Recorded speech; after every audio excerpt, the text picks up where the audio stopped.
Hello, and welcome to another segment of the City Street Financial Report.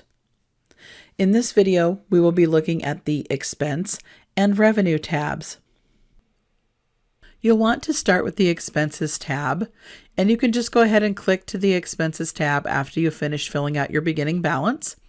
You'll notice that the Expenses tab is laid out the same as the beginning balance was, with all of the funds running across the top and a grand total in the far right-hand column. You may notice that on the Expenses tab, there's much more detail for the chart of accounts than there was in the beginning balance page. So for those cities that do use the chart of account numbering, there are lots of numbers on this page to help you figure out where you're going to enter your expenses. For cities that don't use the chart of accounts, you will be able to enter your expenses just fine. Just look at the descriptions of what goes in each line and place things appropriately. So when we get started, we would look at general fund and what expenses we might have for the general fund. So you may have it set up as general fund, and then each of these blue bars denotes a different department. So you may have a department called Roads, Bridges, and Sidewalks. That is how it's labeled in the Iowa Code. So its chart of account numbers would be General Fund 001, Roads, Bridges, and Sidewalks 210, and then all of these lines underneath are all of the possible lines listed in the chart of accounts. So if you have a salary number, it's going to be 6010 through 6099. So all of those salary expenses would go right here in this line. So for those of you who have accounting software, you should be able to print out expense reports and enter things off of them relatively quickly right into this form right down the line. You'll need to do that for your general fund if you spent any street-related dollars out of general fund. You'll need to do it for road use. And again, just like beginning balance, special revenues has to be split where road use is in its own column and all of the other special revenues are over here in the other special revenue column together. So that would be local option, benefits, TIF, and a whole host of other special revenues. And remember, special revenues are a revenue that's received that has some kind of rule to it or some kind of string attached to how it can be spent. You will have expenses for debt service. We'll look at those down toward the bottom. They go with bonds, and we'll have information in the next video about bonds and loans. You could have expenses for capital projects. And you may also have expenses for utilities.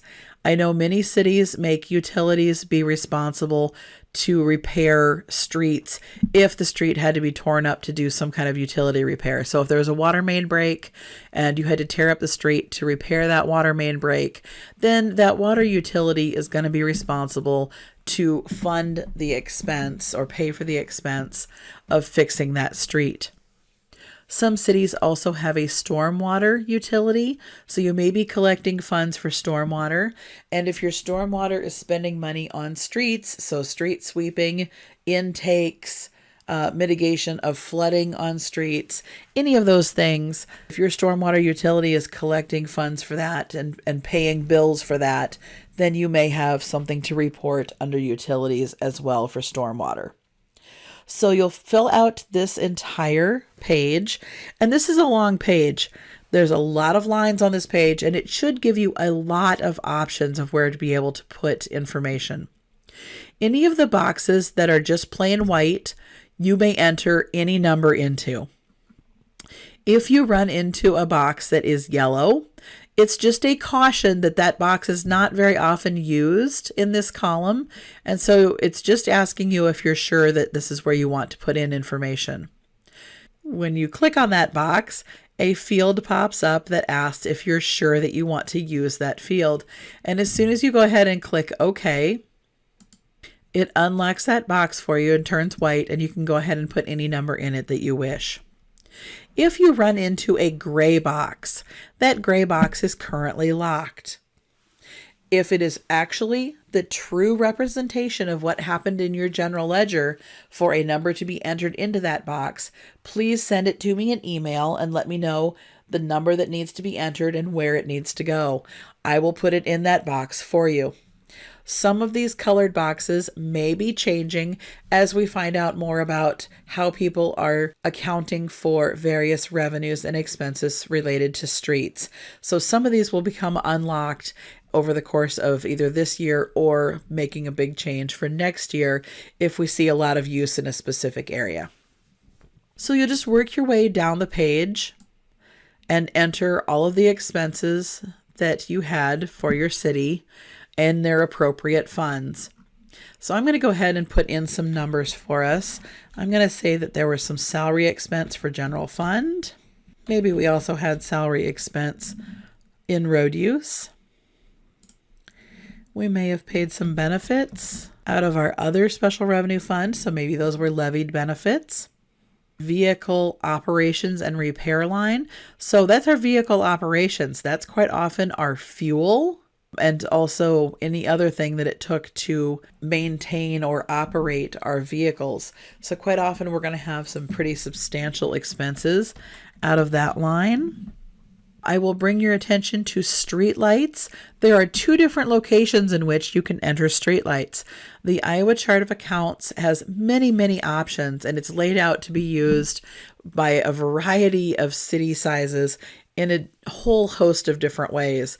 I like to say that there are 942 cities and 942 different ways of applying the Chart of Accounts, and I'm only half kidding. So some cities have streetlights set up as part of their road department, and they're entering it here on this line under streetlights.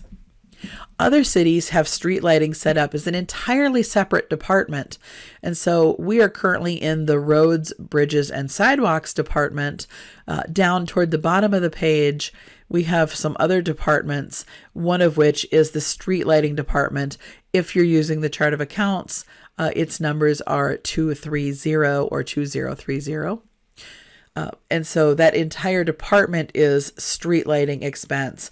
You may use either one of these, whichever is more appropriate for your city. If you're a small city and you just don't use Chart of Account numbering this way, you may choose either one of these. Just don't choose both. If you try to enter the same number in both places, you will cause an error message on the summary page.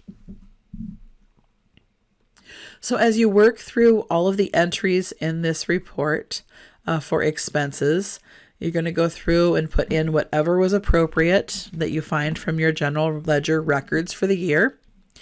We may have had a capital project going on during this year. We may have had some engineering for that capital project. We may have had some maintenance expenses.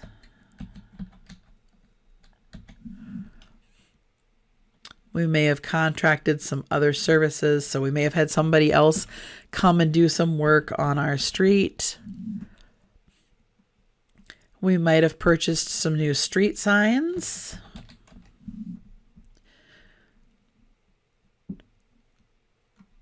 We may have purchased a new vehicle. Maybe that was done through local option sales tax.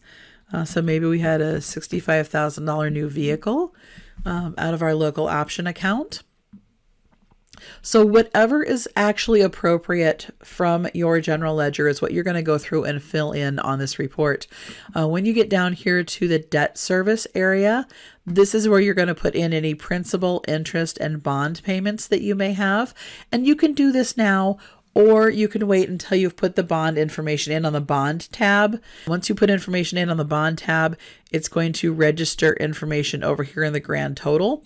And you're going to end up with an orange box, which is an error, until your bond tab and your expense tab do match. So that's something that you could do now, or you could go ahead and do it later. Either way, your preference. If you have done some transfers, maybe we have moved some money from option over to capital projects. So we'd have our transfer out and expenses. And then on our revenue page, we're going to have the transfer in for capital projects. So you do have the ability to transfer dollars on this form if it is appropriate to record that you did so. When we get down here to the bottom, we switch into some of the other street-related departments.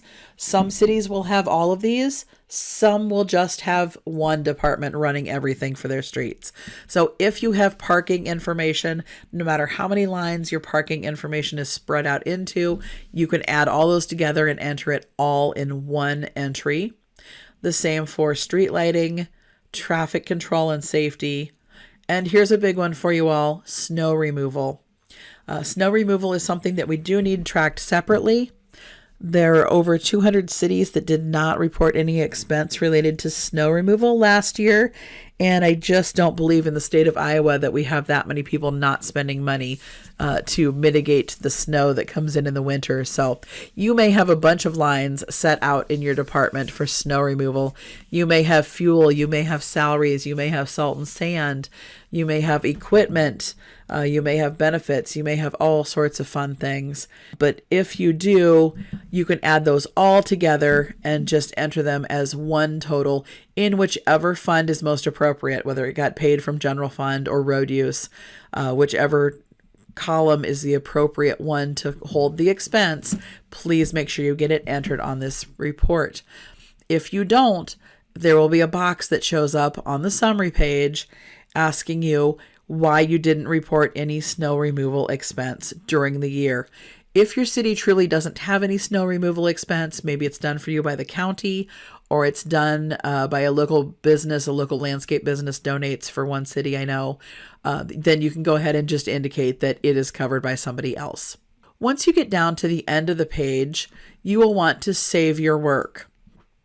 When you do save, it's going to pop up a note that says saved successfully, and it's going to give you the time and date stamp. Again, just like on the other pages, this saved successfully button is all you're going to get. You're not going to get email. It's just going to let you know that it was saved successfully at this time. And you do want to make sure that you save this expense page because it's updating other pages within the report, and you run the risk of losing all of the data that you entered if you switch off of this tab before you hit save. So make sure that you hit save when you're done. And then you can jump back to the top of the page to navigate to the next tab. So we're going to go ahead next and look at the revenues. And you'll notice immediately that the revenues tab has some interesting additions. So first of all, we still have the white colored boxes that you can put anything in. There are the yellow boxes that give you warning errors that you may want to consider whether you really want it to be there or not. And you have the gray boxes that are locked out. We definitely will be opening up some of these locked boxes. There are a lot of revenues being used for road use related items that we didn't anticipate. So please be a little patient with that as we get that done. In the meantime, feel free, if you hit a gray box where you need to enter something, feel free to send it to me in email and I will get it entered for you. But you will also notice on this page that there are some green boxes.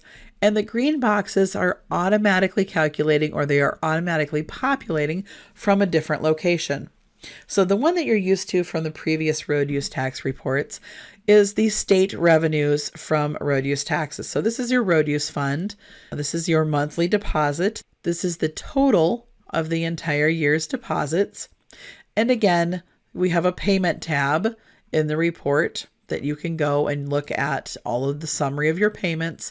And that total is exactly what's being pulled forward to the revenue page and entered on the line called State Revenues Road Use Taxes. So that number is entered for you and is not changeable. The other green boxes are being automatically calculated for you. So let's talk a little bit about those first. It's very hard to run a report for general fund revenues and come up with anything specific. You can't just run a report for the amount of property tax dollars that were levied during the year that goes specifically to streets or specifically to library.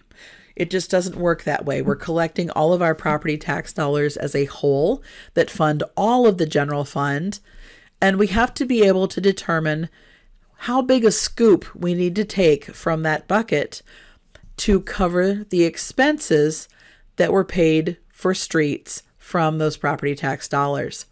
So in the previous report form, we were just filling out all of our expenses, looking at the total of the expenses, and then entering that total expense amount as our revenue, so that at the end of the year we came up with a ending balance of 0. So it didn't show that any more money was owed, but it also didn't show that any extra dollars were being carried forward. So to prevent everybody from having to do all of that work, this form is going to automatically calculate the expenses from the expense tab for general fund and move that dollar forward so that you have enough revenue dollars to cover the expenses that you spent and showed on your expense tab. So you do have a couple options here. One, there are certainly other dollars that are coming into general fund that you may have designated for streets. So if you watch this total up here, if I go through and start entering other revenues, so say there was some money that came in for streets from the sale of parking permits, and I sold $468 in parking permits. You notice that all of a sudden we have $468 less being taken from the general property tax levy to fund street expenses.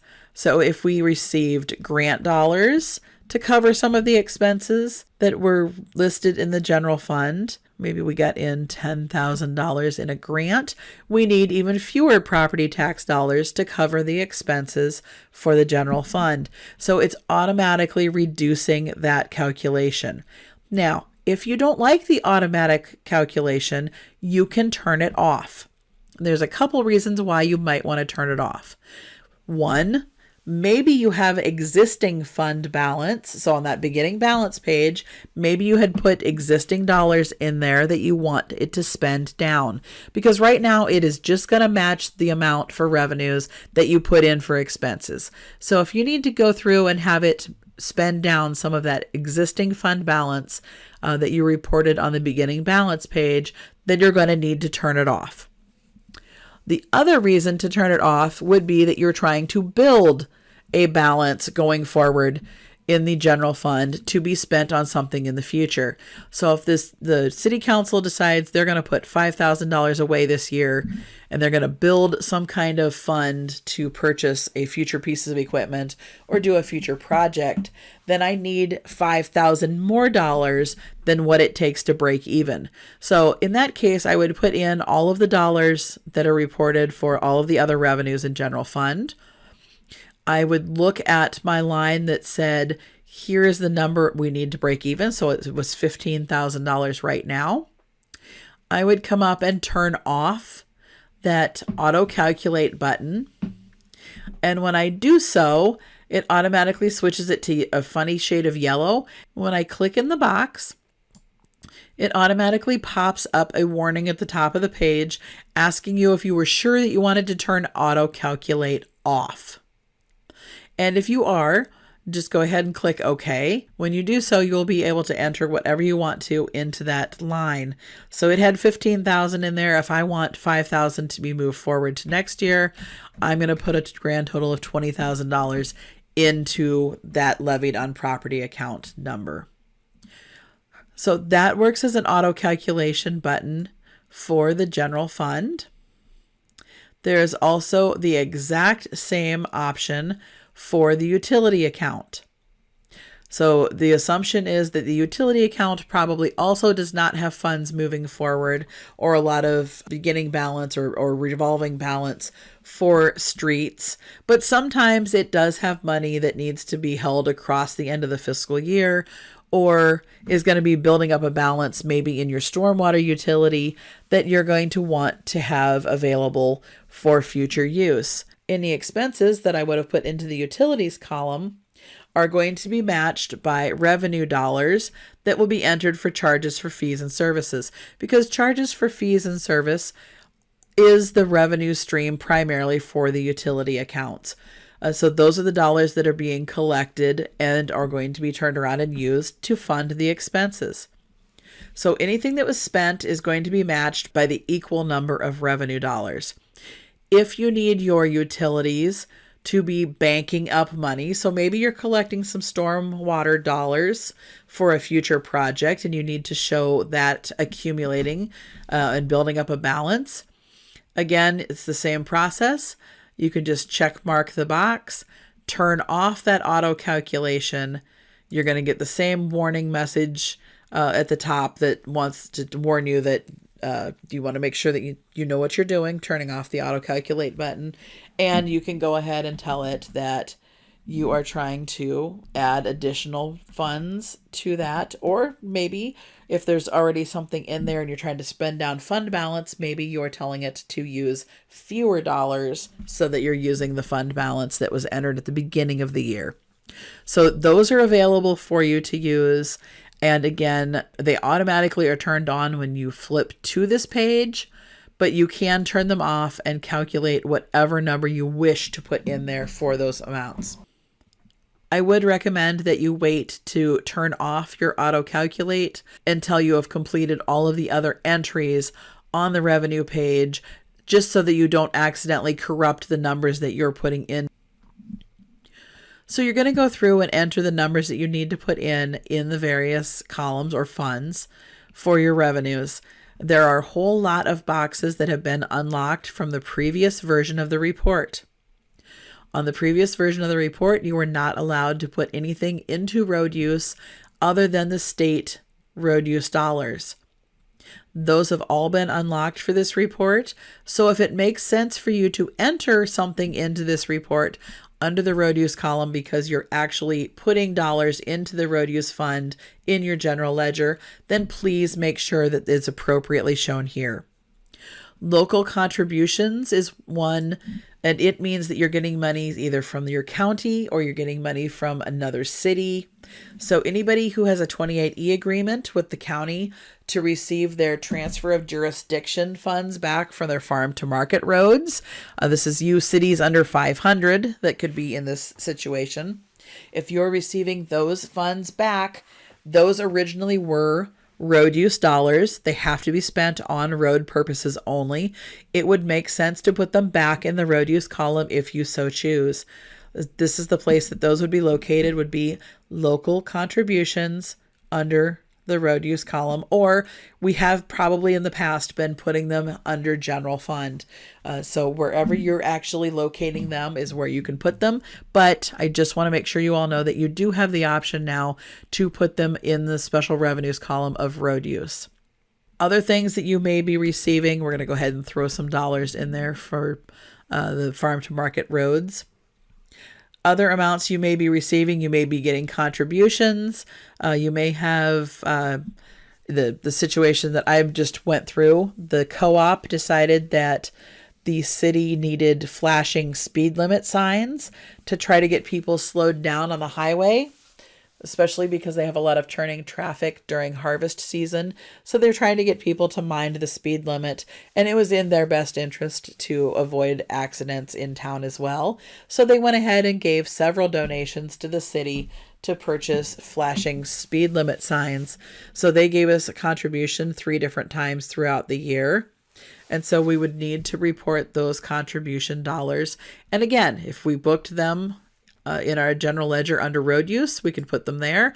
We could have put them under capital projects. Certainly putting in that kind of signage would be a capital project, or could be a capital project. Or we could have put them in under general fund. So whichever fund is appropriate, whichever fund you used in your general ledger is where you need to put them in.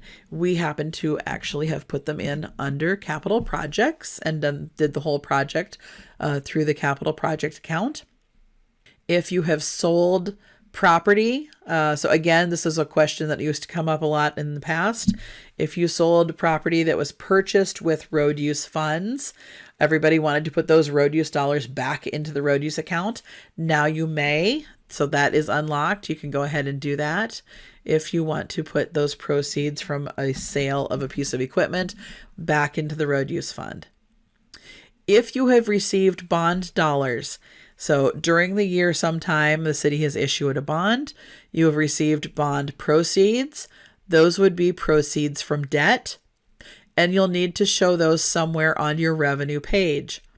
Once you put them in the bond tab, it's going to show up over here in grand total. And it's going to want to know which fund you allocated all of those dollars to. Quite often, that is capital projects.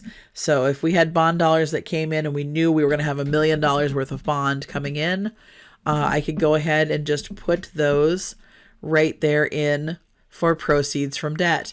Now I'm going to get the orange error box until I go and fill out that information on the bond tab. If I do it the other way around, I'm still going to have the orange error box until I fill out this piece of information on the revenue page as well. So wherever you put those proceeds from debt so that you could spend them on your project is where you need to get them into the report. And as I mentioned on the expense page, we do have a line for transfers in. So we had a project that we were anticipating was going to happen in capital projects. Our transfer out was from local option sales tax, and we were putting it into capital projects here on this page. So we need to have the transfer in that matched the transfer out. Otherwise, we will have an error when we get to the summary page. So make sure that your transfers in and transfers out are the same. Once you get all of your information in, you will want to hit save. That's going to update this page so you don't lose totals, and it's going to update the summary on your summary page. So there's a financial statement on the summary page that you'll want to make sure gets updated by hitting save as well. That covers the basics of putting information into your expenses and revenue tabs. They are certainly a change over what we had before. They do much more closely follow the annual finance report or the chart of accounts.